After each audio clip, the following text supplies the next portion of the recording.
Do you see any checks on your power on the world stage? Is there anything that could stop you if you wanted to? Yeah, there's one thing, my own morality, my own mind. It's the only thing that can stop, and that's law. very good. I don't need international law. I'm not looking to hurt people. So that's where we are. His only check is going to be his own mind. I remember in sort of going back and reading the things Miles wrote anonymously at the time. I remember all the reporting at the time and after about General John Kelly's approach to North Korea after Trump started tweeting Little Rocket Man, and that there were genuine fears that he was going to start a nuclear war with North Korea. And General Kelly or whomever else was involved basically orchestrates this love affair. I mean, one of the things Trump reportedly took were his love letters, and he takes them out and brags about the love letters he wrote. The world has now consumed what an easy mark Trump is for manipulation and flattery. How does that figure if you're Iran and you're such an, Israel and Iran have been in a hot and cold war now for years and years and years. Trump is sort of stepping in with no poker face, no ability to keep secrets. I mean, his own general said, I wish you'd keep that secret. He revealed it anyway. Laura Ingraham says she's worried he can't, quote, take in information. And this posture where he's still in the 38th day of a war that's taken the lives of 13 men and women and injured hundreds, quoting Vladimir Putin and praising him as, quote, explaining NATO to him when the Wall Street Journal has reported that Russia's helping Iran. Yeah, and to target our people and facilities. Look, first of all, it's clear that this man has not sat down with a single person who knows anything about Iran since he made this decision, right? Because anybody would have told him they're going to close the Strait of Hormuz. I think the more interesting thing is Trump is able to get something from people that feel like they have a lot to lose. So if you're a Republican, you're worried about that primary challenge. Or you're a big research university, you're worried about losing your grant. Or if you're a European nation, you're worried about the tariff impact on some sector of my economy. The Iranians feel like they have absolutely nothing to lose. This is existential for them. The moment that the supreme leader was assassinated and he talked about rise up and regime change, they were going to do anything. It doesn't matter how many things you blow up in Iran, doesn't matter how many leaders you kill. If you know anything about this regime and the 35-year-old Iranian Revolutionary Guard Corps colonels who are currently running the Strait of Hormuz like a toll road, they're not going to capitulate. He bombs their power plants, they'll bomb Middle Eastern oil infrastructure and cast us even further. And we can continue on this escalation ladder. I think the only way, flattery, to get out of this, and you see Rubio doing this a little bit, is just give him something that he can say, we destroyed their Navy. You know, we won, right? I mean, the only way to get off that escalation ladder, because the Iranians are not going to give Trump a win. If he takes Karg Island, they're going to try to kill our people on Karg Island, as long as it takes them to do it. The Iranians aren't going to give it to him. And so other people are going to have to convince him, hey, you accomplished this thing. And then meanwhile, everyone else is going to have to clean up the mess. The Europeans will probably have to negotiate reopening the strait with the Gulf Arabs and the Iranians, right?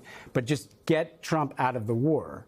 And thus far, you see Rubio trying. We destroyed their Air Force and Navy. Let's go home. You know, that's actually probably the soundest approach, as crazy as it is, and we shouldn't be here. But I worry that otherwise, if it's just Donald Trump and the Iranians, this is an escalation ladder that can keep going much further up. Miles, Donald Trump seems to think it's Donald Trump and the Iranians, hence the, personal letters posted on Truth Social. I don't think he's getting any real information, Nicole. I really don't. I mean, I don't think he's even getting, not that if he got the information, he would be making good decisions, but that was at least the difference between term one and term two, is people were willing to go into the Oval and have an argument with the president. And more often than not, it was General Kelly. I mean, he was in a constant private, disagreement with the president over senseless things that Trump wanted to do.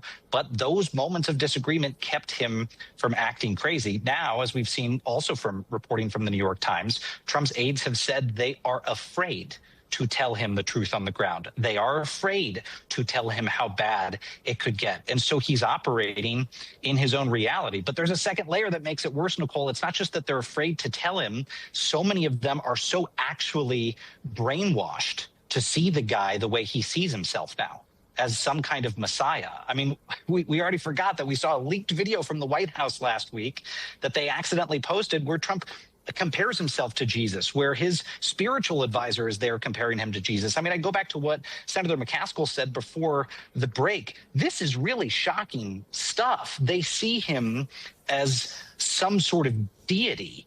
And people like that are not going to put the president in check. And I'll just say, I want to wake those folks up. I posted something a couple of days ago on Defiance.news about how even though Trump wants to compare himself to the man who was crucified 2,000 years ago, Jesus of Nazareth, Donald Trump was the one who literally talked about casually crucifying his enemies to us. I mean that. He talked about migrant bodies hanging on the spikes of the border wall so everyone could see them, so it would send a message, do not defy me. That's the character of the man in the Oval Office, a man who thinks crucifixion is a tool of a president. That man now has us in a very, very serious war with a country of 90 million people. Claire, it feels gaslighty to say, but the good news is, but the degree to which people are taking in information about Trump outside of the 30% that behaves cult-like, as Miles is pointing out. I mean, there's nothing, you can like Donald Trump if, talking about the Iranians with F-bombs is your jam, knock yourself out. But you cannot argue that he has the character or the capacity for the office he holds. And I wonder what you make of the shrinking size of his coalition, which perhaps at the same time is becoming more diluted and detached from reality. What sort of political problem does that pose for the country outside of an armed insurrection? Well, I think the Republicans in Congress are really facing a dilemma at this moment. And by the way, Donald Trump doesn't understand the extremist mindset of the Iranian leadership. He doesn't understand that the people who are in charge of Iran right now are no different than the people he killed. They are very much believe that if they die for what they believe in, they are martyrs. They are not somebody, this is not a people that are going to be moved by threats. This is not some state senator from Oklahoma who's afraid of a primary. This is not some congressman from upstate New York who's worried about a primary. These are extremists, and when he does these things, they dig in more. They become more adamant about extracting damage. So really the political issue here is at what point does the fact that the independents are moving away from Trump by the droves, at what point does it show the enthusiasm of the Democratic Party is at an all-time high? At what point do the Republicans in Congress begin to push back? Begin to say the obvious part out loud? History is going to paint them with a very black brush if they don't begin to stand up now and say what is obvious to anybody who's paying attention. He campaigned on things that he has violated, all of them. More importantly, he is in a war that he doesn't know why he got in it or what he's doing there or how to get out of it.